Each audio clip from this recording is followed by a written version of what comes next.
Setsuna lay sprawled across the ground, staring at the ruined world around him. Destruction pressed in from every direction, and for a moment he wondered if humanity had already lost. Vidrak sneered above him, voice heavy with scorn, declaring that all their struggles had been meaningless.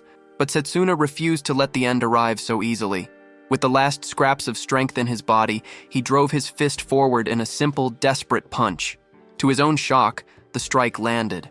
The death god actually staggered, even if only slightly. A low-level close combat blow had broken through, something even the death god's power could not instantly erase. Yet his body was finished. He felt it failing, too weak to rise again. Vidrak raised his weapon for the final strike, taunting that the playtime was over. That was when the pendant at Setsuna's chest began to glow. The gift from his headmaster, its light returned to his mind like a memory. The emblem of resurgence, his headmaster had called it, carrying within it the spirit of the tower. A relic that could undo a single regret. At the time, Setsuna had scoffed. He had lived his life without regrets, so why would he ever need it? His headmaster had read his thoughts then, smiling knowingly, telling him that the day might come when he would. Now, bleeding and broken, Setsuna admitted the truth. His one regret was never choosing the path of the close combat mage. If he had, perhaps this battle would have ended differently. Next time, he swore, he would crush Vidrak.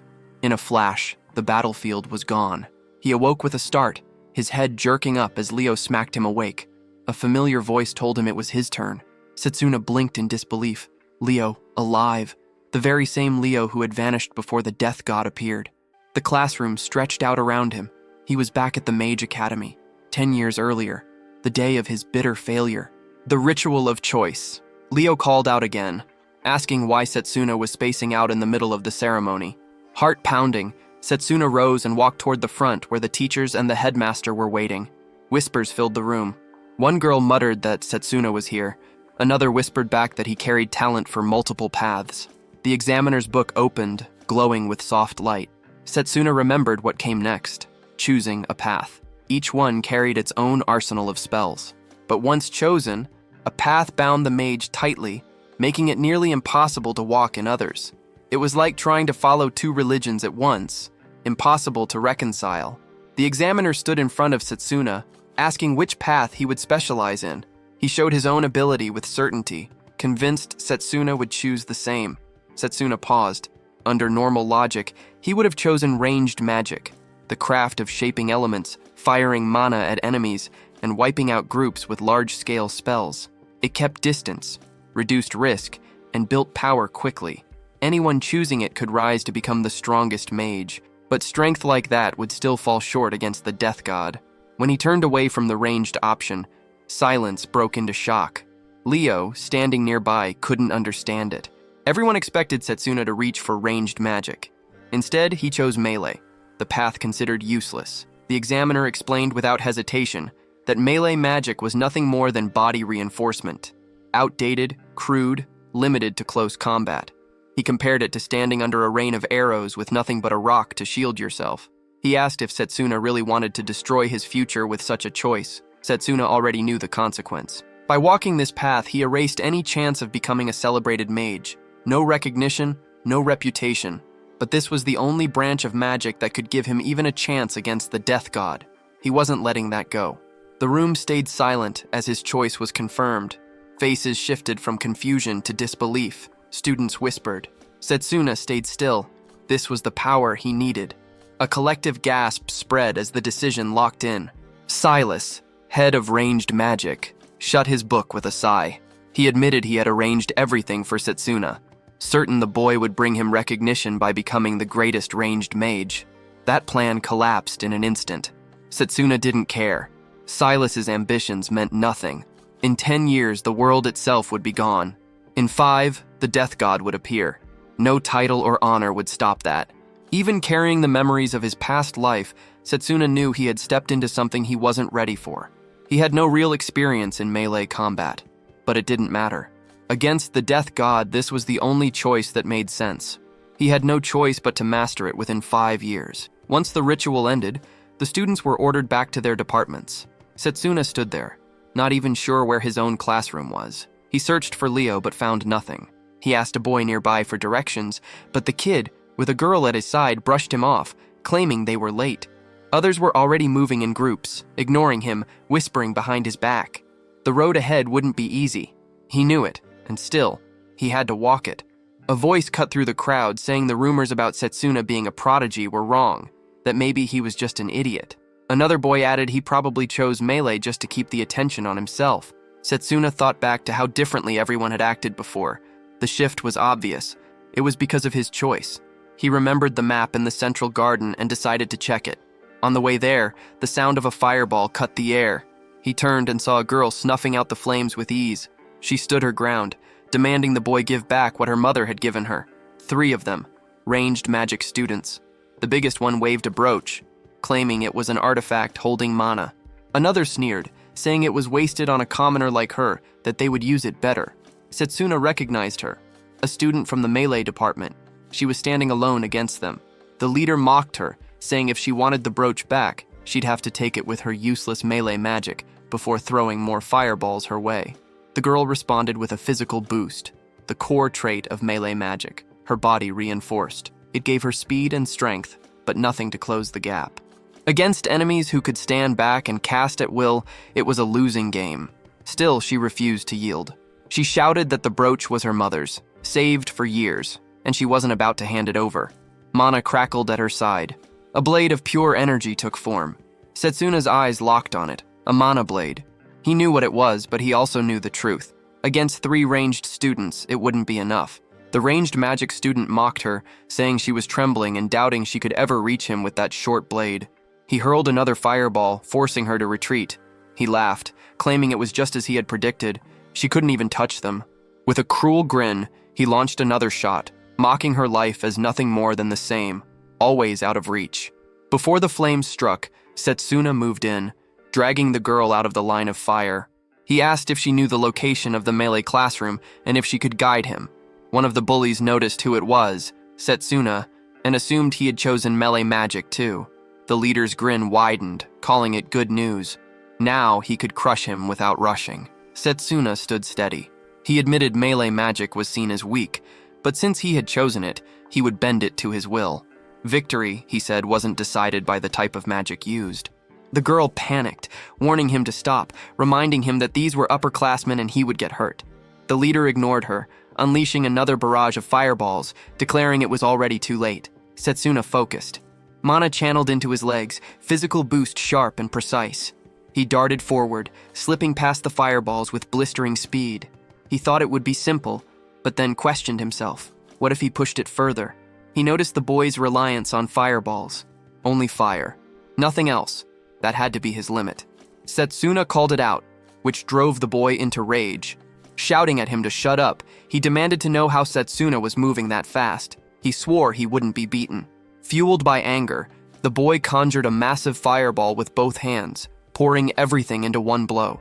Setsuna answered by forming a sword from his mana, cutting through the blazing sphere in a single strike. The onlookers froze. The girl, stunned, asked if it was even possible to cut through a spell. Setsuna explained it simply. Mage battles always came down to control of mana. Even without huge reserves, his precision had always been his edge. He tested the blade, realizing it carried more potential than expected. If he combined speed with raw strength, he might turn it into something sharper. The boy ground his teeth, vowing to unleash something stronger. The fat one told him to stop, and the other warned that if he went any further, an instructor would show up. The boy ignored his companions, refusing to stop. He began chanting, but before the spell could form, Setsuna closed the distance in a blur.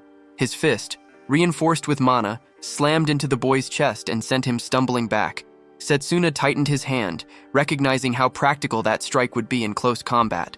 One of the bystanders muttered in disbelief, questioning if melee magic wasn't supposed to be the weakest path. The only difference was that Setsuna was the one using it, yet somehow it carried weight. Setsuna demanded the brooch. The fat boy hesitated, then gave it up, deciding it wasn't worth pushing the fight any further. The two supported their injured leader and dragged him away. Setsuna handed the brooch back to the girl, reminding her of its value. She clutched his hand, grateful, and introduced herself as Layla Rose. She offered her hand with a smile, and he gave his name in return. She shook his hand firmly, remarking that she already knew who he was, famous for his rare affinity with every branch of magic. Then she asked why he had chosen melee. Setsuna paused, unwilling to share the Instead, he asked if she could take him to their classroom. Layla wondered aloud if orientation had already started. Together they ran toward the far end of the academy, where the melee department had been tucked away. Setsuna couldn't help but feel it was deliberate, a reminder of how little value the path was given. As they moved, Layla asked about the mana blade. Could he teach her? Setsuna explained he had simply applied his mana control to the technique. With enough practice, other combat forms should be possible. Since spell disintegration hadn't weakened the blade, mastery of melee magic might give him the edge he needed against the death god. He carried another purpose as well, preparing for the invasion that was certain to come. His thoughts slipped to the past, back to a quiet moment of tea with the headmaster. The old man had removed his gloves, revealing 2 marks etched into his hands. The one on the right was the symbol of summoning magic, but the one on the left was unknown, a design Setsuna had never seen. Setsuna had asked, but the headmaster told him the time would come when he would explain, entrusting him with the secret. That time never arrived. The headmaster was killed not long after the death god appeared. The one responsible was the death god himself, erasing a man whose strength he feared. Setsuna believed that uncovering the secret of the second path of magic might give him the strength to alter the world's fate. Layla guided him to a building, telling him they had arrived. He wondered how he could draw the headmaster's attention through melee magic. The instructor met him with scorn, criticizing him even though he wasn't late. Arriving with the girl only seemed to make it worse. When Layla tried to explain, the instructor cut her off, snapping that the days of bragging about Setsuna's grades were finished.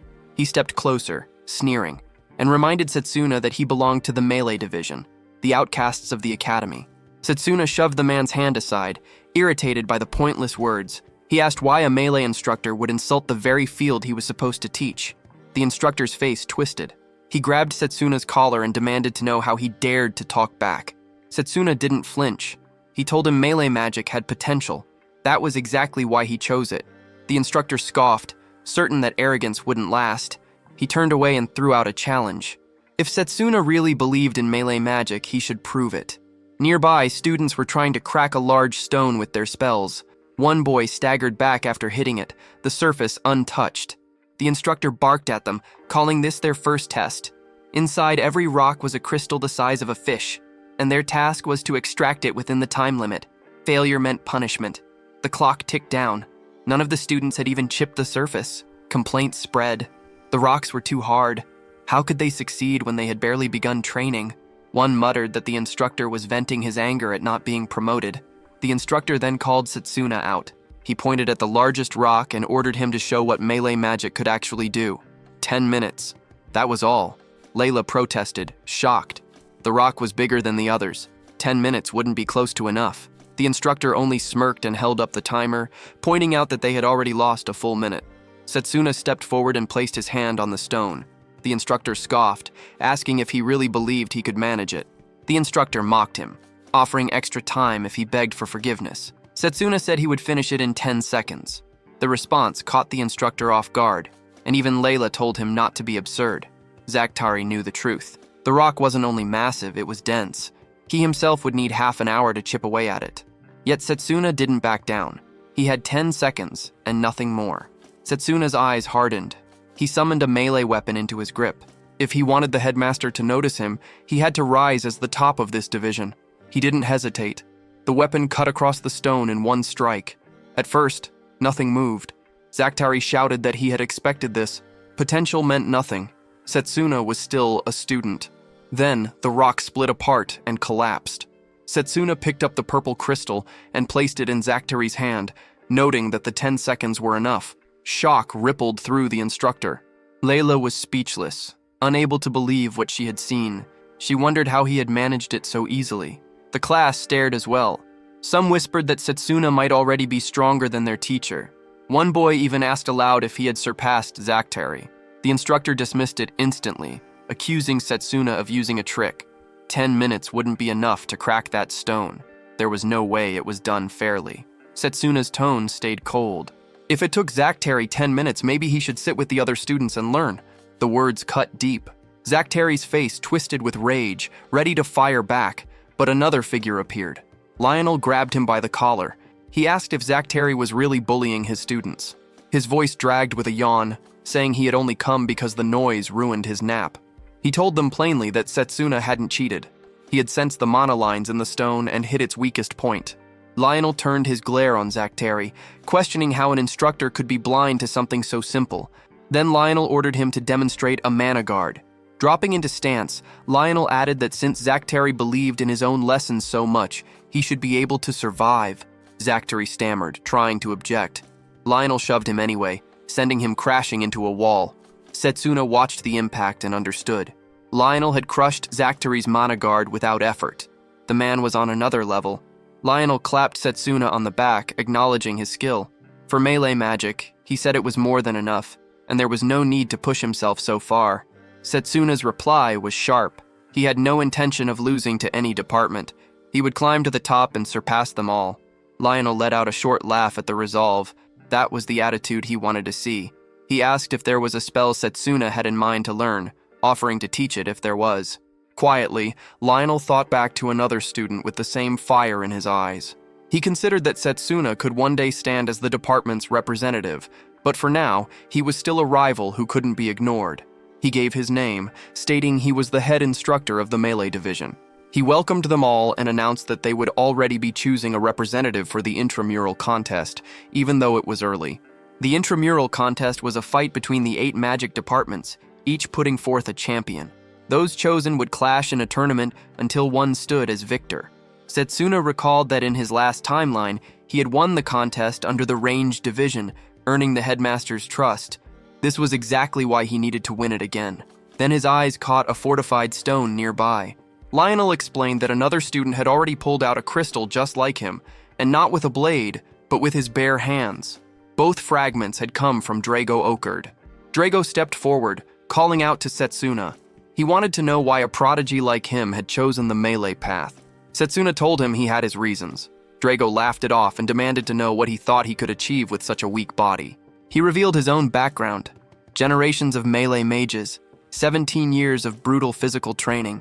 Drago flexed his strength, his punch shaking the ground, air cracking under the force. He fixed his eyes on Setsuna, his mouth twisted into a smirk, and threw a strike aimed at his face. It wasn't just a blow, it was a challenge. If Setsuna wanted to represent the department, he would have to prove it. Setsuna answered that the intramural wasn't just raw power, but skill. As the only student marked as renown within the melee division, he was already in the running, and he accepted the duel. Before the clash could begin, Lionel stepped between them. He declared that the duel would take place in 1 week. Drago, clearly displeased, warned Setsuna not to back out. If he called himself a melee mage, then he should fight with honor. As he walked away, one of the boys whispered about who would win, while a girl declared her certainty that Drago would take the victory. Layla turned to Setsuna, asking if he was sure he could actually defeat Drago. Setsuna shook his head.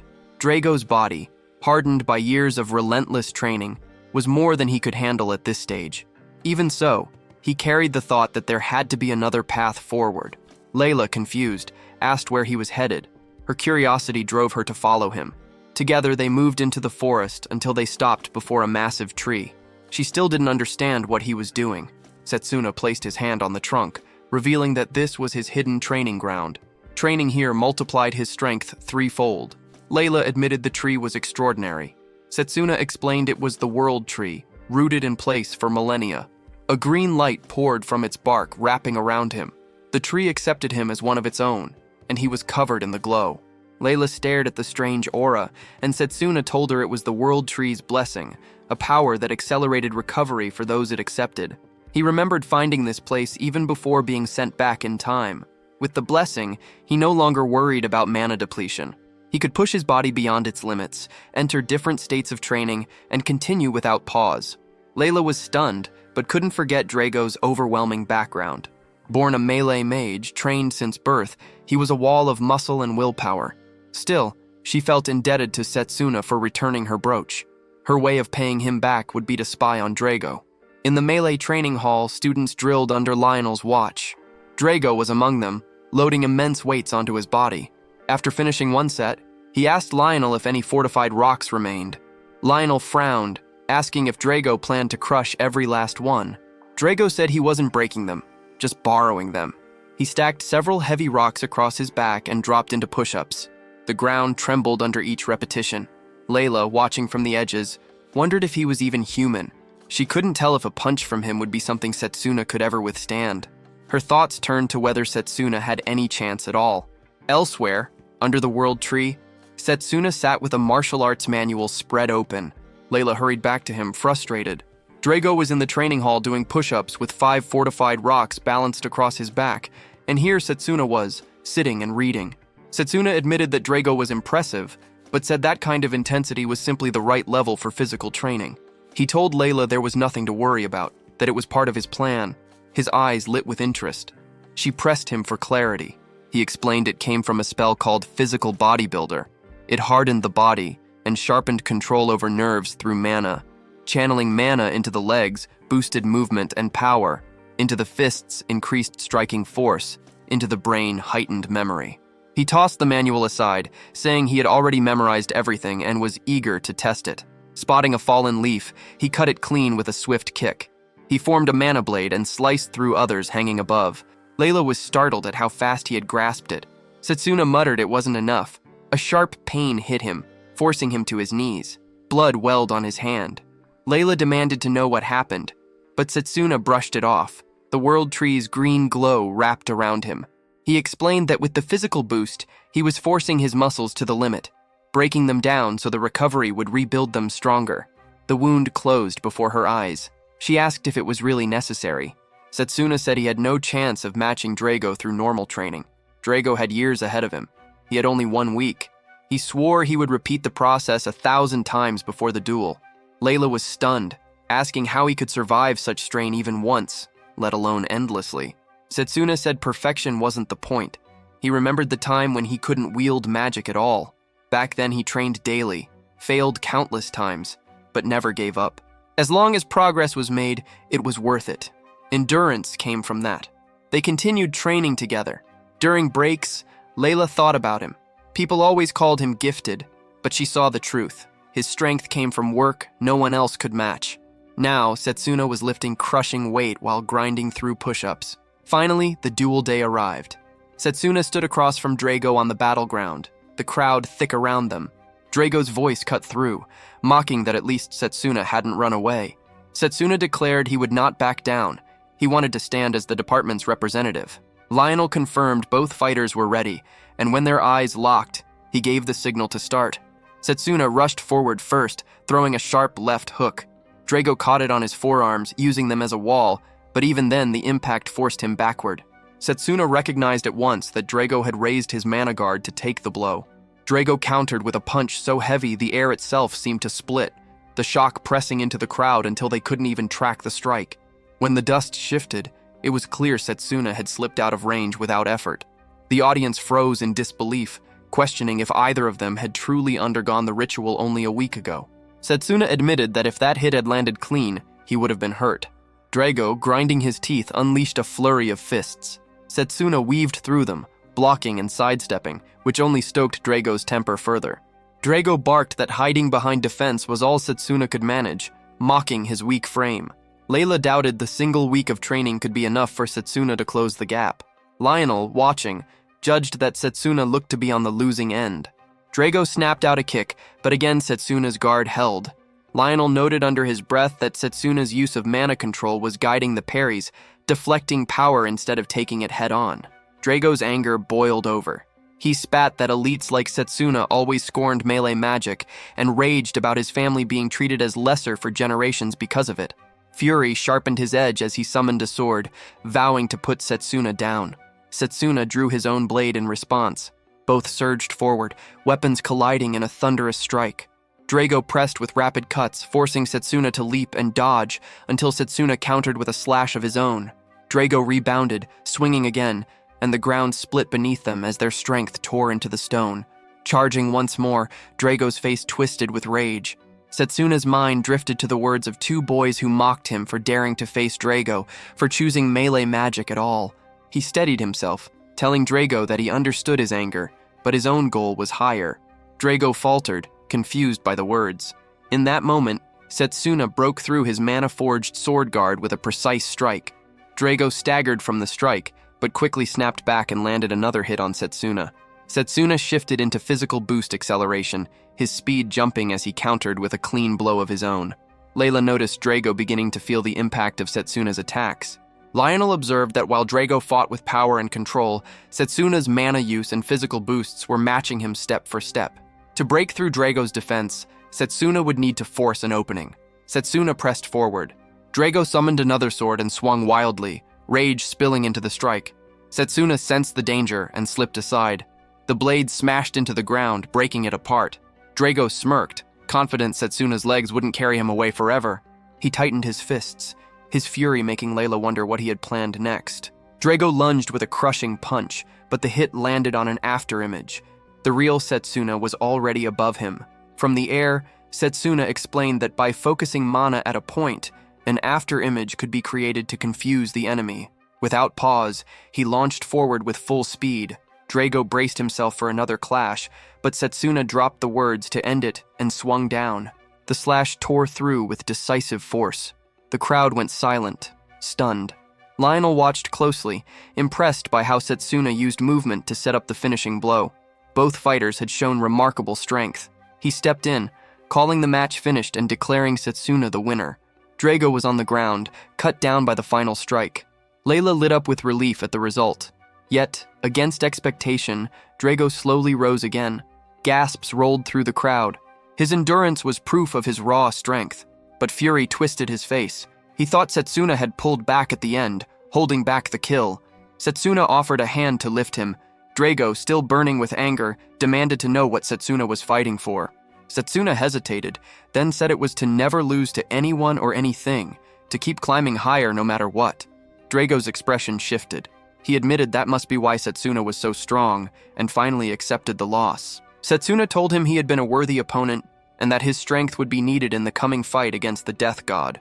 Lionel stepped forward, pointing out that Setsuna must have carried immense determination to fight Drago at such close distance. He lifted Setsuna's hand and announced that by the outcome of the duel, Setsuna would now stand as the representative of the melee magic department. Days later, Lionel guided Setsuna to a chamber, explaining he was about to face the representatives of the other divisions. He admitted he was the last person fit to give advice, but warned him not to stir trouble. Setsuna promised nothing would happen and walked inside where 7 figures waited. A boy with glasses eyed him, questioning if the melee magic department really planned to show up this year. He called it shameless. Setsuna identified him at once. Noel, the enhancement magic representative. Noel closed the distance, pressing his leg over Setsuna's as if to pin him. He mocked that they would meet in the first match, reminding everyone that in 100 years, no melee magic fighter had ever won. He sneered that Setsuna should sit in the corner and lift weights instead. Setsuna stayed composed, shifting his leg to press back, remarking that the enhancement division had a curious way of greeting people. Was this how they did things here? Noel's temper spiked, but Setsuna remained steady, dismissing the past century of failure. He declared that he would take the championship this year. Noel scoffed, telling him to keep dreaming. The door opened and the headmaster entered, smiling at the tension. He remarked that it was good to see such fire, but they should save it for the actual contest. All representatives rose in respect. Setsuna noted how the timing of the headmaster's appearance mirrored his previous life exactly. The headmaster stood before them. A pink-haired woman greeted him warmly, promising to bring pride to him through her performance in the contest. Setsuna recognized her, Carol of the Summoning Magic Department. Cheerful but dangerous, she had been a strong opponent in the previous timeline. He had held back then, but that didn't mean he could take her lightly now. The headmaster congratulated them for being chosen as champions of their divisions. He said it pleased him to see 8 strong students gathered together. Then he explained that the matchups for the intramural contest had already been drawn, and it would be fought one-on-one in tournament form. The opening match was set for the melee magic and enhancement magic representatives. The second would pair healing magic against raising magic. The third would pit formation against summon magic. The final match placed irregular magic against alchemical magic. The headmaster explained that the contest served as a chance to witness other branches of magic firsthand. Battles would begin in 10 days, leaving time for rest and training. He said he looked forward to the results. The students bowed in agreement. As they did, Setsuna felt this was his chance. When the headmaster turned to leave, he called out. The headmaster stopped, acknowledging him as the melee magic representative. Setsuna introduced himself and asked if he could make a request. If he won the contest, would the headmaster allow him to study his magic? The headmaster seemed surprised, pointing out that as a summoner, his arts would hardly help a melee mage. Setsuna pressed, saying he wanted to learn about his second specialization. The headmaster's face hardened, irritation breaking through as he demanded to know where Setsuna had heard of that. The weight of Setsuna's presence was already suspicious, but backing down now was impossible. If the melee magic division won for the first time in 100 years, it would shift how the world viewed them. His request was not excessive. After a pause, the headmaster admitted he saw no ulterior motive and agreed to test him if he claimed victory. Setsuna bowed, thanking him. The headmaster warned the path ahead would be far from easy. Setsuna, unwavering, declared he would win and claim the knowledge. The headmaster walked off, noting the resolve in him. That evening, Setsuna sat alone outside, eating a meal and thinking back over 10 years at the academy.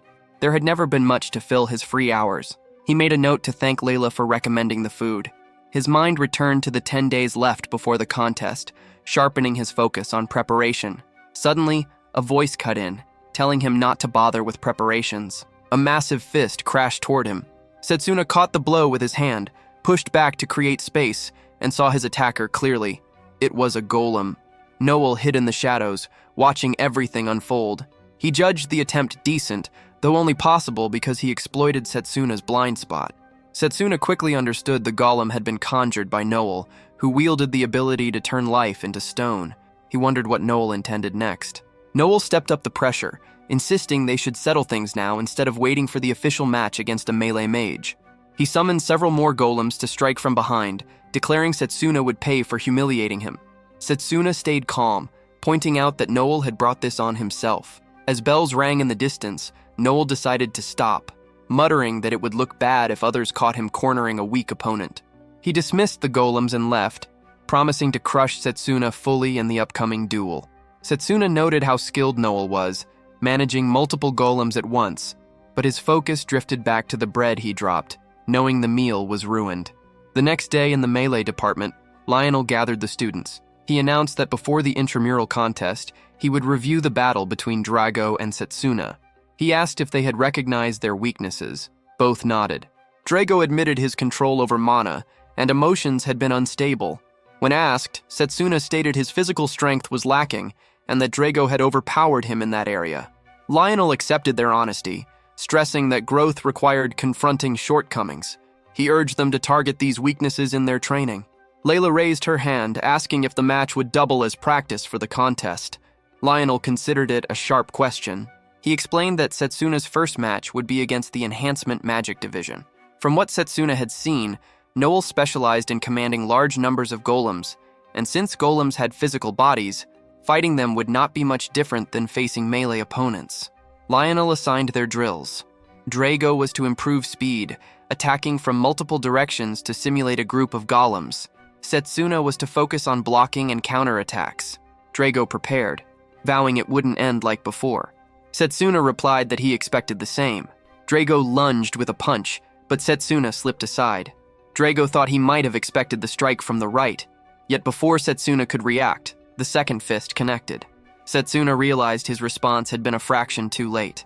Lionel pointed out Drago's balance of speed and power, noting the strength of his defense, then told him to use footwork to counter Setsuna's movements. Setsuna acknowledged the advice, stepped back, and prepared his own punch. Time passed until both fighters lay on the ground, worn out. Drago gave thanks for the bout. Lionel approached, saying their movements had been sharp and that in a few days they should handle golems without issue.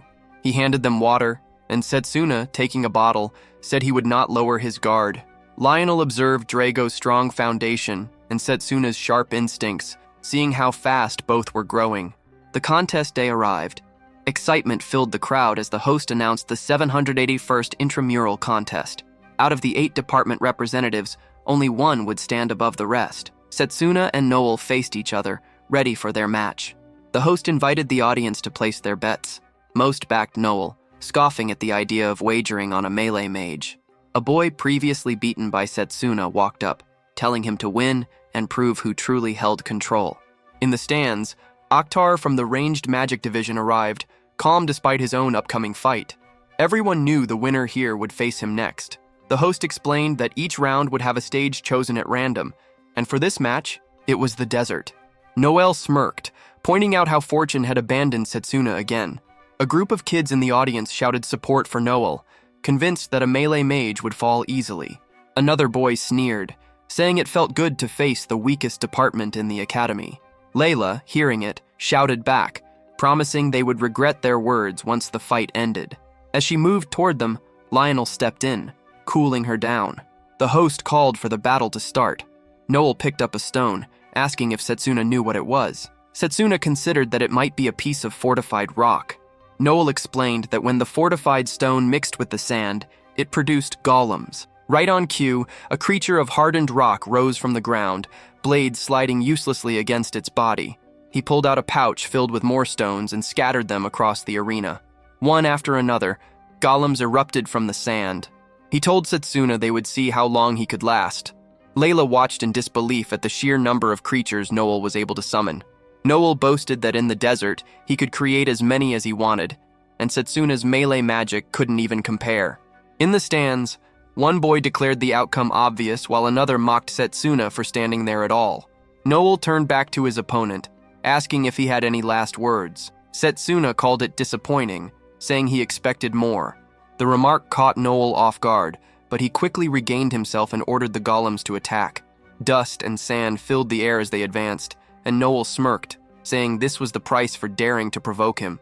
The audience couldn't see through the swirling haze, left to guess what was happening. Inside the storm, Setsuna drew on his mana, cutting down the golems one after another. He had mastered how to crush them long ago. Gasps erupted from the crowd when the shapes of shattered constructs appeared through the dust, and even Noel was stunned at how easily they fell.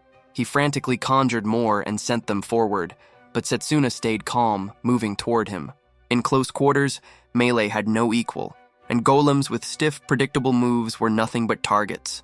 He sliced through again, driving Noel into panic. Noel screamed that he could summon more, but Setsuna pressed forward. He reached him, muttered about luck running out, and drove a punch into his body, sending him flying. Some in the crowd couldn't tell what had just happened. Others admitted they couldn't see anything through the haze. When the sandstorm thinned, the victor stood clear, Setsuna, chest rising heavy, but on his feet. Layla shouted in joy at the sight. One boy asked his friends if he heard right. Had the melee division actually won for the first time in years? A student with glasses muttered that maybe Noel had just drained his mana with too many summons. Speculation rippled through the crowd, theories piling up on how it ended. But Silas broke through the noise, stating flatly that Noel hadn't lost because of a mistake. He lost because Setsuna was simply stronger. A student nearby admitted the fight with the melee magic representative had turned out far more interesting than expected, but argued safeguards should have been enforced. The second round began, clashing hard from the start. After watching, Setsuna walked over to Layla. She praised his performance and asked if he planned to stay for the next match. He said he would, noting it would help him prepare for what was coming. He knew the second fight put summon magic against formation magic. The host announced Carol, the summon magic representative, had the advantage, while the formation magic student struggled to close the gap. Setsuna watched closely, thinking that even if the formation user was losing, his techniques were sharp and worth studying against melee. Layla remarked that the spells looked flashy, but she still wanted to grow through melee magic. Setsuna asked why she had chosen it, when she could have had potential in other paths. Layla explained, recalling a memory from childhood. She had been playing with her younger brother when a bear attacked them. They had no chance until a melee mage appeared and saved them. That image of strength stuck with her.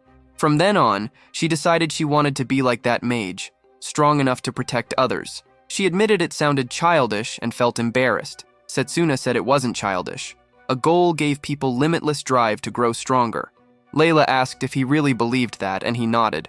At that moment, Leo approached. Setsuna recognized him as the sharpest in the ranged magic division, second only to himself. Leo gave credit to Setsuna for his win, admitting that for someone from melee magic, his power was striking. He then turned his eyes to the girl next to Setsuna and asked who she was. Leo hesitated, words hanging, and asked if they understood each other.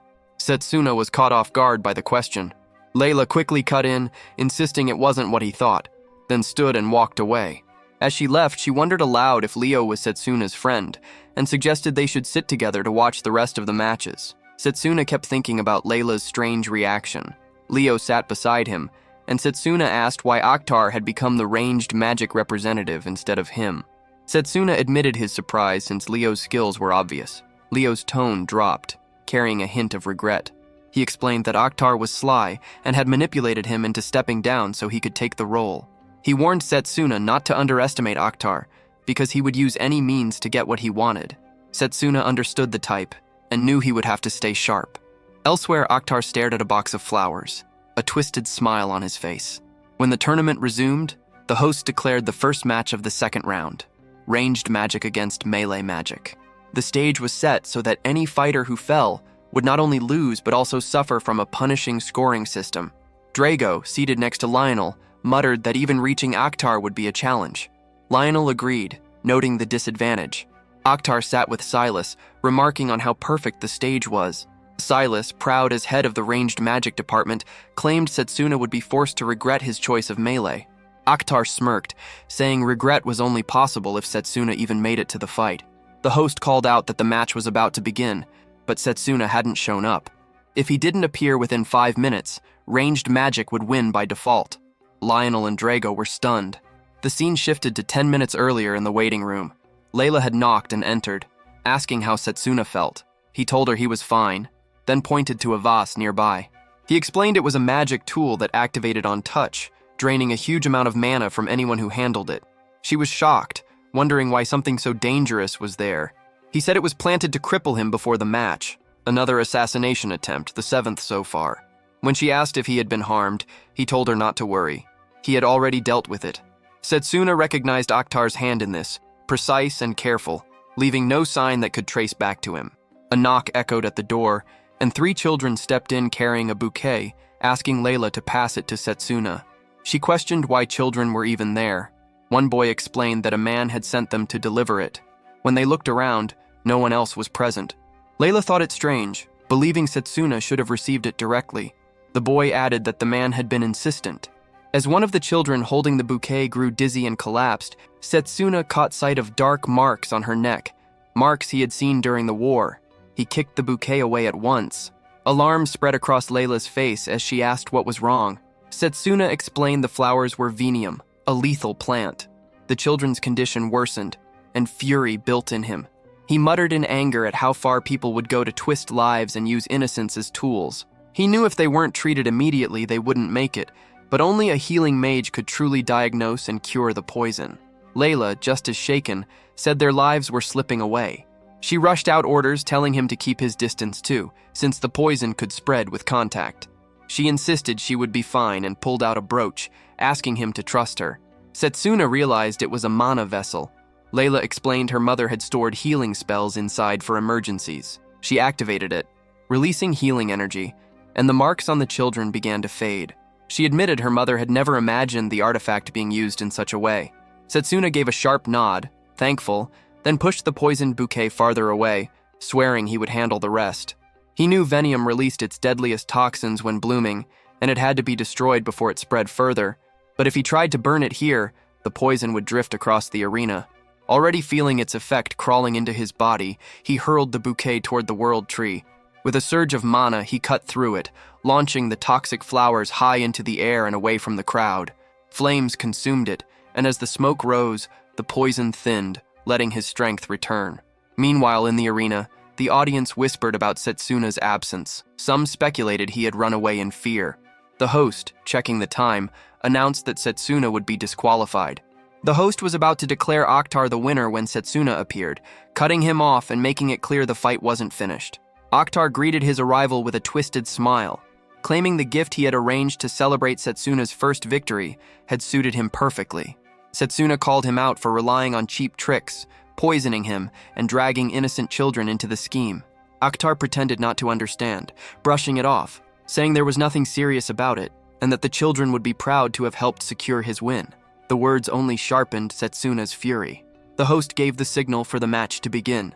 Akhtar struck first, launching star-twisted magic across the arena, but Setsuna evaded each blast with quick movements.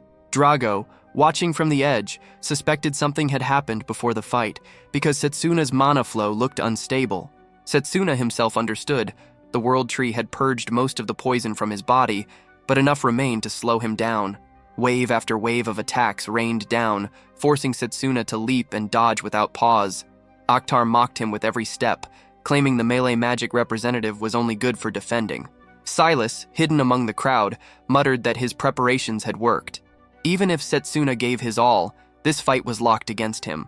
Setsuna scanned the stands and realized Layla wasn't back yet. He wondered if the poisoned children had pulled through. Akhtar caught his distraction and jeered, saying he looked tired and unfocused. From the stands, voices rose. One boy sneering that running was all melee fighters knew. Another doubting Setsuna could ever stand against ranged magic. Akhtar unleashed another strike, this time promising the finish. Setsuna planted his feet, determined to block it with his mana guard, but when he raised it, the defense shattered instantly, and the force tore into him, leaving his body wrecked. Akhtar laughed, pointing to his battered form, calling it pathetic. Setsuna dragged himself upright, bloodied but steady, and demanded to know why Akhtar had stopped pressing him. He asked when the range department had ever shown weakness, why Akhtar wasn't driving him into the ground instead of wasting time. Even through pain, Setsuna studied his opponent, piecing together his intent.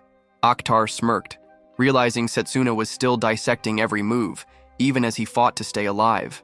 Akhtar found Setsuna intriguing and forced him to take in his surroundings. Setsuna realized he was cornered, standing on a narrow stretch of land with molten lava cutting off every escape. From the stands, a boy shouted that he was completely trapped. Akhtar declared his pursuit of perfection and claimed Setsuna had moved exactly as he planned. With his storm cannon prepared, he announced the end.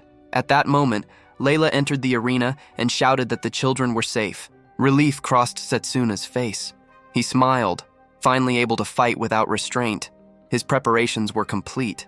A sudden surge of mana poured from him, leaving Akhtar stunned. He couldn't understand how Setsuna had gathered so much energy. Setsuna revealed that he had been using physical boosts to stimulate his cells, purging the poison from his blood while Akhtar wasted time showing off. He said Akhtar had only dug his own grave. Furious, Akhtar lashed back that Setsuna's body was still in ruins. Silas, watching closely, urged Akhtar to end it, claiming Setsuna was bluffing. Akhtar unleashed his attack, but Setsuna knew he had almost no mana left. He was down to one strike. Gathering the last of his strength, he cut through the storm cannon with his blade. The sudden counter shocked both Drago and Akhtar. The redirected blast shot back toward Akhtar, who quickly nullified it, mocking the idea that he would just stand still and take the hit. He claimed it was Setsuna who would bury himself today. But by the time he looked again, Setsuna had already closed the gap, blade drawn. Setsuna smirked, declaring that Akhtar had underestimated him. Fear replaced confidence in Akhtar's eyes. He begged for mercy, stammering apologies, but Setsuna struck him hard with his sword, knocking him flat. Coldly, Setsuna said the apologies belonged to the children, not him. The host announced Setsuna as the winner. Cheers began to rise, but the ground beneath them shifted, sliding apart. Both fighters were thrown off balance, teetering on the edge. Gasps erupted from the crowd. As they fell, Setsuna noticed Akhtar was already unconscious and at risk of being lost completely. Forcing his body into control, Setsuna stabilized himself and caught Akhtar before he dropped any farther. For a moment, he wondered if he had been too late. At that moment, Carol appeared, summoning Fenrir to pull them out of danger. Setsuna immediately recognized the magic as hers. The crowd erupted as the beast swept in and hauled both of them to safety. Carol praised her summon and turned toward Setsuna with a smile, hoping he wouldn't object to her interference. Setsuna thanked her silently, knowing Carol stood out as a clear favorite to win the Entrain Roll contest. She was dangerous, and he understood he would have to prepare carefully for their clash. The audience remained stunned by the outcome. A boy insisted it couldn't have been just luck, while a girl whispered that no one could have predicted it. From the stands, the headmaster observed in silence. Silas, furious at Akhtar, spat out his contempt, swearing Setsuna would regret surviving. Setsuna rejoined Layla, Drago, and Lionel. Layla expressed her gratitude, while Drago, having heard what had happened, acknowledged his effort as well. Setsuna asked about the children, and Layla reassured him they were safe in the infirmary, and would recover soon. Relief washed over him. He had been worried far more than he wanted to admit. Then a strange sensation struck him, a pulse of killing intent that disappeared as quickly as it came. He turned sharply, scanning, while Layla questioned him. He brushed it off, though his thoughts stayed fixed on the brief flare of bloodlust. Something at the academy wasn't right. That night he stood near the rocks in the forest, counting the days. Only 1 week remained before the final match. He remembered the twisted energy he had felt during the tournament and told himself he had to push even further. Lionel arrived, questioning why Setsuna had chosen such an isolated spot to meet. Setsuna revealed that he wanted to learn a certain spell, Lionel's Comet Fist. Lionel let out a short laugh, admitting that people once called him that, and asked how Setsuna had heard the name. Setsuna's hands tightened into fists. He had first heard it in the Maze army, before his return to the past. The Comet Fist was the name of a melee mage who once felled a dragon with a single strike. By the time Setsuna entered the army, that mage had already vanished. Now it was no longer a guess. Setsuna was convinced the head of his department was the same man. He straightened. Determination carved into his stance and lowered his head toward Lionel, ready to claim the forbidden magic for himself. Lionel explained that the Comet Fist was an ancient technique. Setsuna said it didn't matter. To him, Lionel was the strongest melee mage he had ever seen. Lionel asked why he was so desperate for power when he already seemed capable enough. Setsuna answered that it wasn't enough. He swore never to lose again, not even against an invincible opponent. Lionel laughed, calling him interesting, and agreed to teach him, but warned that the technique wasn't something any student should attempt so soon. He began drawing mana into his hand, the pressure so strong Setsuna felt it from where he stood. Lionel told him this was the Comet Fist. He had only used it twice, as the cost in mana was enormous, but one strike was all it took. He told Setsuna to pay close attention. With one punch into the ground, Lionel released a blast so heavy that the entire area shattered, debris tearing into the air. Setsuna stared, stunned. It was far beyond what he had imagined. Lionel explained that the technique required compressing huge amounts of mana into a single point, which made it hard to use in direct one-on-one battles like tournaments. He asked Setsuna if he still wanted it. Setsuna answered without hesitation that he did. Lionel agreed to begin and told him to follow. The scene shifted. Carol was drinking tea with a man who congratulated her for reaching the final. She thanked him, and he asked if she was sure she could defeat the melee representative. Carol smiled, brushing off his words, saying the outcome was uncertain, though she intended to give everything. As he drained his cup, she rose to refill it. In that instant, the man slipped out a card, activating it against her. An emblem flared on the back of her neck and she collapsed. He smirked, thinking it would be perfect if Carol eliminated Setsuna, but if not, he would remove them both. Meanwhile, Setsuna trained relentlessly, questioning if he was prepared. Lionel was stunned when he saw the results. Setsuna had mastered in 1 week what should have taken years. Accepting the proof, Lionel declared he had passed, ending the lessons of the Comet Fist, also known as the Charge Bullet. The day of the final match arrived and the arena was filled with spectators. The host declared the start of the Elm Ridge Mage Academy's 781st Intramural Contest Final. The first fighter was Carol, coming in with consecutive wins for the Summoning Magic Department. Her opponent was Setsuna from the Melee Magic Department, the one who had turned the entire contest upside down that year. The students argued over the outcome. A boy was sure Carol would win, pointing out her dominance in every fight so far. A girl countered, insisting that Setsuna was strong as well, and after watching his last fight, she was openly cheering for him. 3 children in the stands shouted for Setsuna, their voices cutting through the crowd. The chosen stage was the goddess's ruins. Expecting chaos, a formation mage reinforced the battlefield with a powerful barrier. Layla, standing with Lionel, said the conditions looked fair. Lionel kept his own doubts quiet, while Setsuna glanced at the headmaster, reminding himself of the promise made to grant him a second specialization. Carol believed Setsuna had prepared thoroughly, but she was ready to summon Fenrir and force him to fight with everything he had. The host called for the match to begin. Fenrir appeared at her side, and she mounted the beast, driving it straight at Setsuna. He slipped past the first charge, eyeing the attack and wondering if it carried a glacial bomb mixed with snow flurries. Carol pressed harder, sure his defenses would break sooner or later, confident he would regret trying to endure her pace. Fenrir struck again, but Setsuna activated his physical amplifier, multiplying his speed tenfold. With that burst, he dodged cleanly and pushed close enough to aim a slash at Fenrir.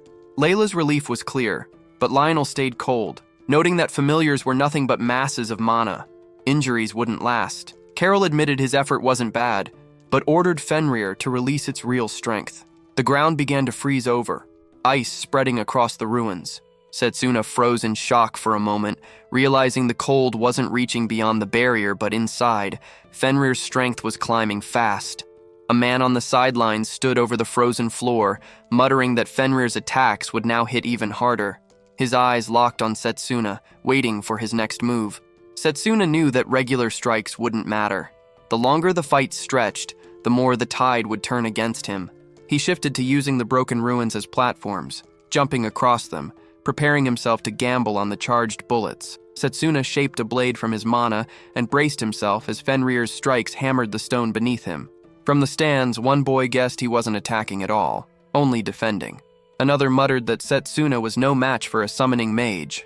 The 3 children cheering him earlier now looked uneasy, worried he might lose. Lionel studied the clash while Layla pressed him about what was wrong. He said nothing but knew the truth. The charged bullet could only be fired once, after enough mana was compressed, making it a hard move to rely on in a one-on-one fight. Still, Setsuna's control was razor sharp, and he was slowly channeling everything into his fist. The effort wasn't easy. Carol on the other side admitted she had no idea what Setsuna was hiding, but she wasn't going to wait to find out. She called out Garuda, a bird familiar, to fight alongside Fenrir. Dravo's eyes widened. 2 summons at once. Lionel muttered that her skill was undeniable. Both beasts lunged at Setsuna together. Layla's face tightened with worry, but Setsuna met the assault with both arms, forcing them back. Calmly, he acknowledged that he had expected her trump card. Carol froze, shocked that he had stopped her attack at all. She couldn't understand how. Before Setsuna could push forward, his gaze caught a strange man at the edge of the arena. The man snapped his fingers, and Carol flinched as a black aura wrapped around her. Setsuna tensed, wondering if this was the death god's magic. Layla was sure it was, though the thought made no sense. Carol's voice broke into rambling, then twisted into a scream. Dark energy burst from her, and shadow creatures spilled into the arena, clawing toward Setsuna. The crowd recoiled, confused at how many familiars she could possibly summon. Lionel's face hardened. This wasn't her magic. He demanded the match be stopped, shouting at the formation mage to drop the barrier. But the villain laughed, saying only the caster could remove it, and the formation mage was already in his grip. Setsuna fought against the creatures, realizing the one behind it all had to be nearby. He activated mana detection to lock onto the source. The man sneered, telling him to worry about the fight instead. He ordered Garuda forward, its strike sending Setsuna crashing back. Layla's heart pounded as she watched him struggle to rise. The man mocked that Setsuna would never find him hidden in the crowd, and in his weakened state he could do nothing. Lionel felt the urgency building. Setsuna had no time left to prepare another charged bullet, and Carol's body was breaking down fast. If they stalled any longer, she would lose control of her magic and her life would be at risk. He knew someone was pulling the strings from the shadows. Carol still struggled, begging Setsuna to escape as the dark creatures pressed closer. He ignored the warning, weaving past her attacks and cutting down monsters on his way toward her. A horned beast lunged at him, but Setsuna seized its horns and slammed it against the others. The headmaster kept watching while Lionel rushed up the stairs, cursing the pace. At this rate, Setsuna would be crushed. The only way out was to locate the formation mage who had locked the barrier, and Lionel could only hope Setsuna survived long enough. Another beast, long and sharp-horned, charged straight at Setsuna and pierced his leg. Layla gasped, her face tight with fear, and the students around her broke into nervous chatter. The man behind the dark magic smirked and called the fight finished, sending the familiars forward to tear him apart. They swarmed. Fenrir clamped its jaws on Setsuna's hand, tearing into him and driving a scream from his throat that echoed across the arena. In the agony, Setsuna remembered Lionel's lesson. He had asked the students what mattered most in melee magic. Drago had said it was striking the enemy down in one blow. Setsuna had added that it was about closing the gap while taking as little damage as possible. Lionel had ended it with the core truth. Never let an attack break your focus. Stand firm, endure, and land the final strike. He had ordered them to start training against damage that day. The memory snapped Setsuna back.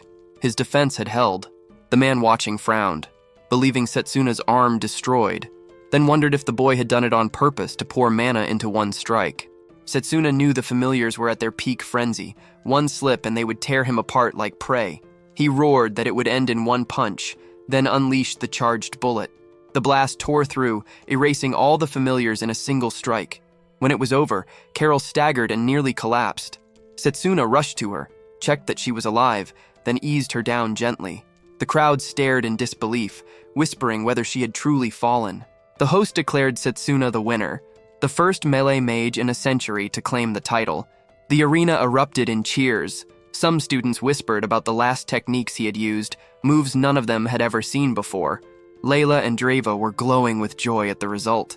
The boy Setsuna had once saved, the same one who had lost to him earlier, said he had expected this and admitted he had even placed his bet on Setsuna. His friend asked how much he had earned. The answer was that he hadn't thought Setsuna would actually win, but he couldn't stand by without acting. He added that the formation mage had to be dealt with. The man then sensed something off, muttering about someone praising the formation mage, and marked a symbol across the mage's back with hidden magic. Lionel, following the strange presence, reached the area and found the formation mage lying on the ground. Something had already happened, though he couldn't tell what. Moments later, the barrier around the arena broke apart. The headmaster stepped down to the stage, stating that Carol had collapsed simply because she had forced too many familiars at once. Setsuna wasn't convinced. He felt certain someone had been controlling her. The headmaster examined Carol closely and concluded that a magical artifact had been used. He told the crowd to leave the matter to him. While he worked to stabilize her, he turned to Setsuna, acknowledged his strength, and confirmed he would honor his promise. Setsuna accepted the words. Before leaving, the headmaster instructed Setsuna to meet him in his office the next day.